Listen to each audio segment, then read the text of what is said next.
មិនដឹងជាទៅរកការងារណាទេកូនអើយនៅស្រុកគេណាវាមិនដូចជាស្រុកឯងទេយប់ប្រលប់អីខ្លាចមានអ្នកធ្វើបាបអីទៅម៉ែមិនដឹងជាទៅរកកូនណាទេគិតសពទៅឯងនេះលុយក៏មានដីក៏មានស្រីក៏មានអចំយៈច្រឡំណែកូនស្រីក៏មានទៅចុះកូនម្ដាយនៅស្រុកគេត្រូវប្រយ័ត្នប្រយែងខ្លួនផងណាកូនគឺលោកនឹងហើយជាចៅថាម៉េចខ្ញុំនេះចៅហ៎ត្រូវហើយគឺលោកនឹងហើយអេអ្នកនាងណាចៅអីសង្ហាអញ្ចឹងតែយើងច្រឡំទេដឹងបងអេខ្ញុំមិនដឹងទេស្អីគេហ៎ឪក្មេងឯងហើយចុះឯងរៀបការពីអង្កលមិនក៏អញអត់ដឹងហើយបន្តិចទៀតអញនឹងដឹងហើយណែគឺអញនឹងទៅចាប់បង្ខំកូនស្រីសេដ្ឋីនោះយកមកធ្វើជាប្រពន្ធអញឲ្យទាល់តែបានរឿងចោលួចចិត្ត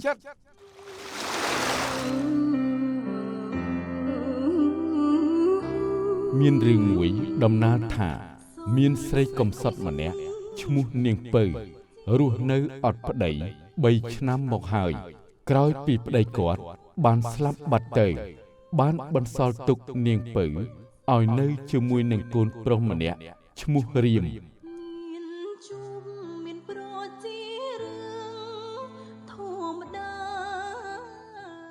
ម៉ែកំពុងគិតអីហ្នឹងម៉ែកំពុងតែនឹកពុកមែនទេកូនប្រុសម៉ែ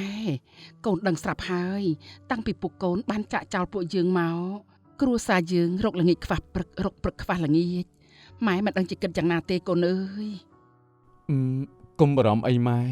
ចាំកូនចេញទៅស្វែងរកការងារនៅខាងក្រៅធ្វើកូននឹងខំរកប្រាក់ដើម្បីយកមកចិញ្ចឹមម៉ែមិនដឹងជាទៅរកការងារណាទេកូនអើយនៅស្រុកគេណាវាមិនដូចជាស្រុកឯងទេយប់ប្រលប់អីខ្លាចមានអ្នកធ្វើបាបអីទៅម៉ែមិនដឹងជាទៅរកកូនណាទេកុំគិតច្រើនអីម៉ែកូនធំហើយកូនអាចមើលថែខ្លួនឯងបានកូនមិនចង់ឃើញម៉ែរស់នៅលំបាកបែបនេះទៀតទេកូនសន្យាថានឹងខិតខំរកប្រាក់យកមកចិញ្ចឹមម៉ែឈប់បារម្ភទៅណាក្រោយពីសម្រេចចិត្តត្បិតខ្លួនក្ររៀមមានជំហរហើយរឹងប៉ឹងថាទោះជាយ៉ាងណាត្រូវតែខំប្រឹងឲ្យគ្រួសារនឹងបានធូរធារ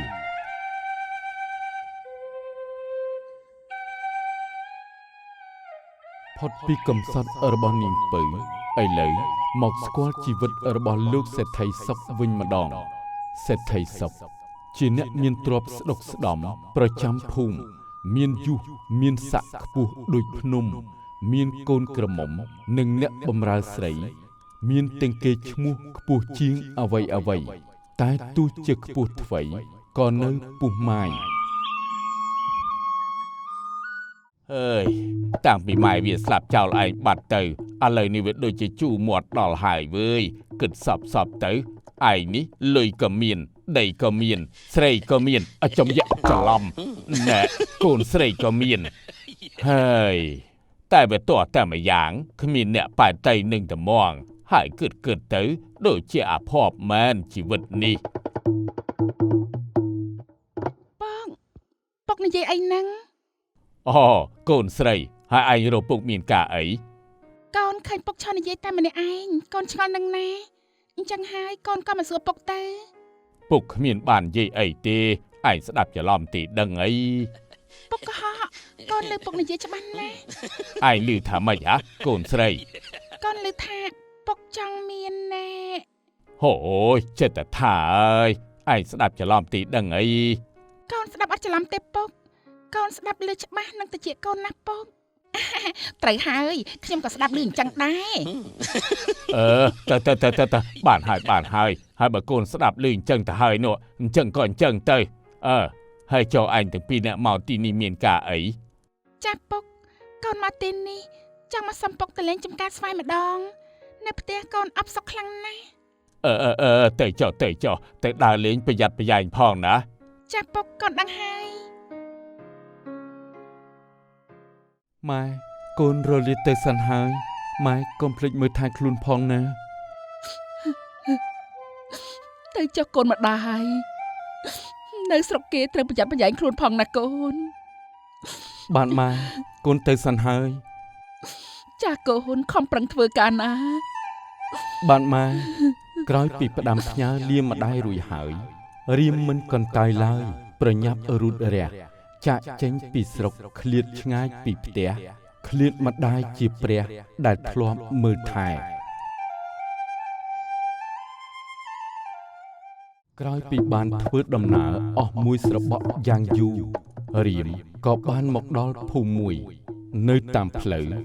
រៀមបានជួបនឹងលោកយាយម្នាក់កំពុងតែទូលអស់សំដៅទៅកាន់ខ្ទមចាស់អេលោកយាយចាស់យ៉ាងនេះទៅហើយហេតុអីក៏មកធ្វើការធ្ងន់បែបនេះមើលឲ្យម្នាក់មកចាំចៅជួយទូលទៅដាក់ខ្ទមឲ្យអូយអរគុណហើយចៅយាយអរគុណចៅហើយដែលបានជួយទូលអស់ឲ្យយាយរួចចុះចៅឯងបំរុងទៅណាចៅបានជាដើរមកដល់ទីនេះអូបានលោកយាយខ្ញុំគិតថាចង់ដើរស្វែងរកការងារធ្វើនឹងណាលោកយាយអូណែតើលោកយាយដឹងទេនៅទីនេះមានគេត្រូវការកម្មករជួយបម្រើការងារអីនោះទេអូយាយមិនដឹងទេចៅរាល់ថ្ងៃយាយនៅតែផ្ទះម្នាក់ឯងទេមិនសូវបានចេញក្រៅឡើយអញ្ចឹងហើយមិនសូវដឹងរឿងរ៉ាវក្នុងស្រុកទេយើងយ៉ាងម៉េចទេអូបាទមិនអីទេយាយចៅអរគុណហើយអញ្ចឹងចៅរកសំលាលោកយាយទៅសិនហើយព្រោះថ្ងៃក៏រៀងជ្រេះហើយដែរទៅមុខទៀតក្រែងលោកបានការងារធ្វើចាស់ចៅទៅចុះសុខសប្បាយណាស់ចៅបាទយាយ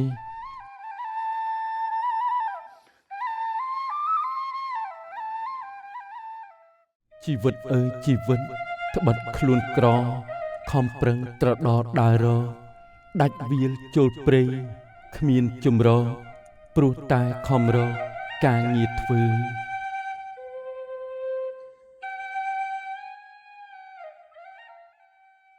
បងអេតមើលណោផ្លែស្វាយច្រើនណាស់ចាអ្នកនាងម្ដងនេះលោកអ៊ំនឹងប្រមូលលក់បានប្រាក់ច្រើនជាមិនខានទេតោះយើងដើរទៅមុខទៀតទៅមើលដើមស្វាយខាងនោះម្ដងចាអ្នកនាងតោះ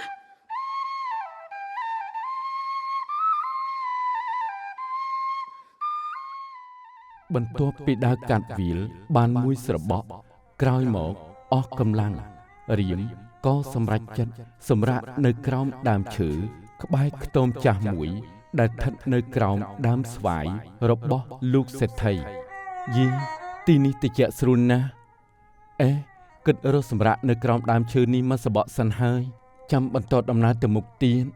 ដើរមកក៏រៀងឆ្ងាយដែរហើយអស់កម្លាំងណាស់អូម្ចាស់ទឹកម្ចាស់ដីហើយ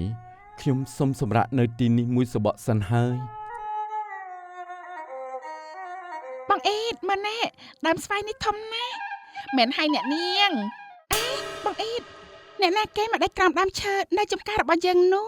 ត្រូវហើយអីសង្ស័យតែចោលទេដឹងអ្នកនាងហាបងថាម៉េចចោលចោលជួយផងចោលជួយផងអ្នកទាំងពីរមានឃើញចោលទេចាឃើញហើយខ្ញុំឃើញច្បាស់ណាស់ឲ្យត្រូវហើយចោលឃើញច្បាស់ណាស់រួចចុះវារត់ទៅណាបាត់ហើយនឹងហើយចោលត្រូវហើយចោលនៅនឹងមុខអត់យល់ទេអ្នកទាំងពីរចង់និយាយពីអីវិញខ្ញុំអត់យល់ទេអ្នកណាទៅចោលគឺលោកនឹងហើយជាចោលថាម៉េចខ្ញុំនេះចោលត្រូវហើយគឺលោកនឹងហើយអ្នកនាង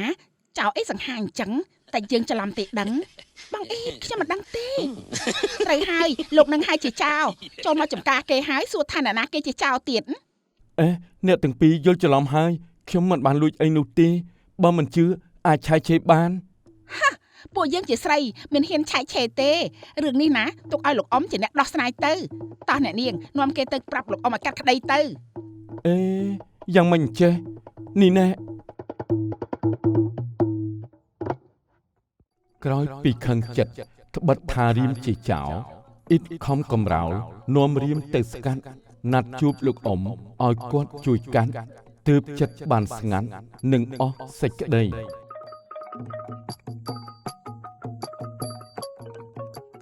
ជំរាបលោកអ៊ំមានចោលទៀនម្ចាស់ ហាឯងថាម៉េច គឺមានចៅនឹងណាលោកអ៊ំចៅលួចចូលចំការស្វាយរបស់យើងណាលោកអ៊ំ ហាថាម៉េចហើយឥឡូវគេទៅណាបាត់ហើយ គឺនៅខាងក្រៅនឹងណាលោកអ៊ំខ្ញុំនាំគេមកឲ្យលោកអ៊ំកាត់ក្តីឲ្យហើយ នាំយើងទៅជួបគេភ្លាម ចាលោកអ៊ំ ឯងនឹងមែនទេដែលលួចចូលចំការរបស់យើងហ៎ ណែត្រូវឲ្យលោកអ៊ំតែខ្ញុំមិនបានលួចអីនោះទេខ្ញុំគ្រាន់តែចូលទៅសម្រាកក្រោមដើមឈើតាបើមិនជឿអ៊ំអាចឆែកឆេរខ្ញុំបាន មើលទៅដូចជាគ្មានលួចអីទេហើយបើលួចស្វាយមែនណាមើលទៅឃើញនៅលើគោកបាត់ទៅហើយឥឡូវនេះមិនបាច់ទេ ហាហួចចោះលោកអ៊ំឲ្យគាត់ទៅវិញមែនទេ ត្រូវហើយហើយឯងនេះគ្រាន់តែអញ្ចឹងក៏គិតមិនចេញដែរខូចប្រដាប់គិតមែនបើគេលួចឃើញបាត់ទៅហើយចៅលួចណាតើវាលួចហើយយើងស្រែកប៉ុណ្ណឹងវារត់ប្រះអាយុបាត់ទៅហើយមិននៅឲ្យយើងចាប់ទេ ចាខ្ញុំលឺអ្នកនាងស្រែកខ្ញុំក៏ស្រែកដែរទៅជ្រួលថាគាត់ជាចៅហើយក៏នាំឲ្យលោកអ៊ំកាត់ក្តីទៅ ហើយចុះឯងទៅណាមកណាបានជាមកដើរចូលចំការរបស់យើង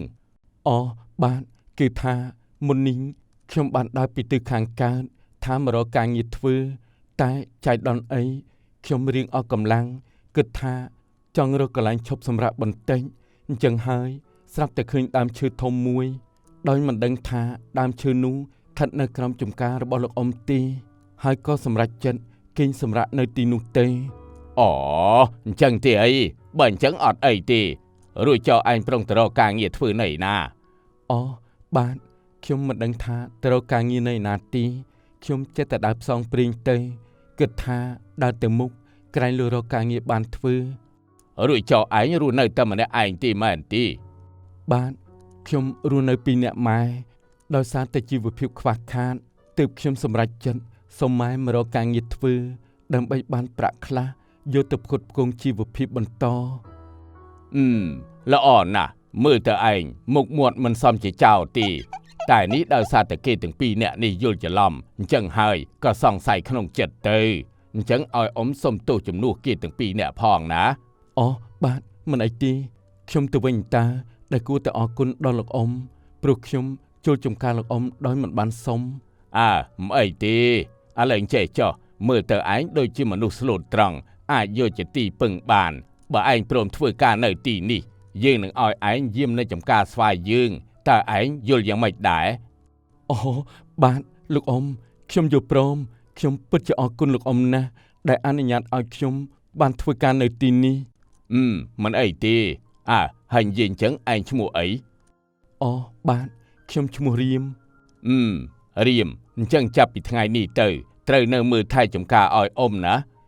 បាទលោកអ៊ំ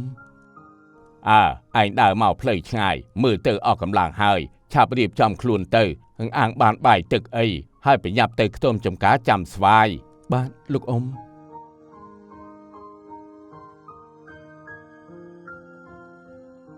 ក្រោយពីការសម្រេចចិត្តរបស់លោកសេដ្ឋីរួចហើយរៀមមិនកន្តើយប្រញាប់រូតរះ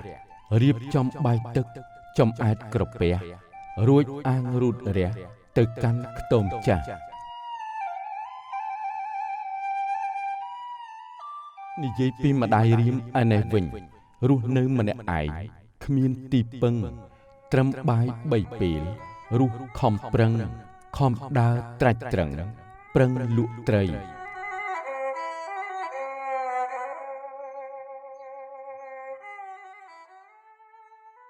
អ្នកសួនអើយទិញត្រីអត់នឹង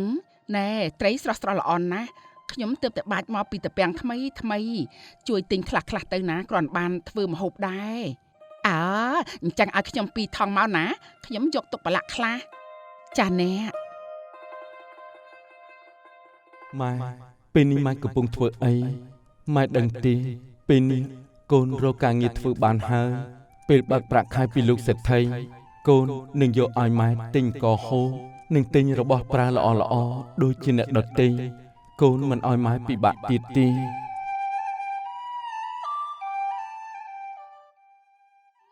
កូនប្រុសម៉ែអើយតើពេលនេះកូនទៅដល់ណាហើយកូនពេលនេះម៉ែបារម្ភពីកូនណាស់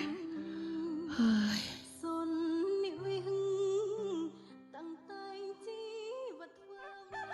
យី ដើមស្វាយលោកអ៊ំពិតជាមានផ្លែល្អណាស់ពេលប្រមូលផលដឹងតែលក់បានច្រើនហើយអេរត់ទៅមើលដើមខនុនបន្តិចសិន ណែអាចក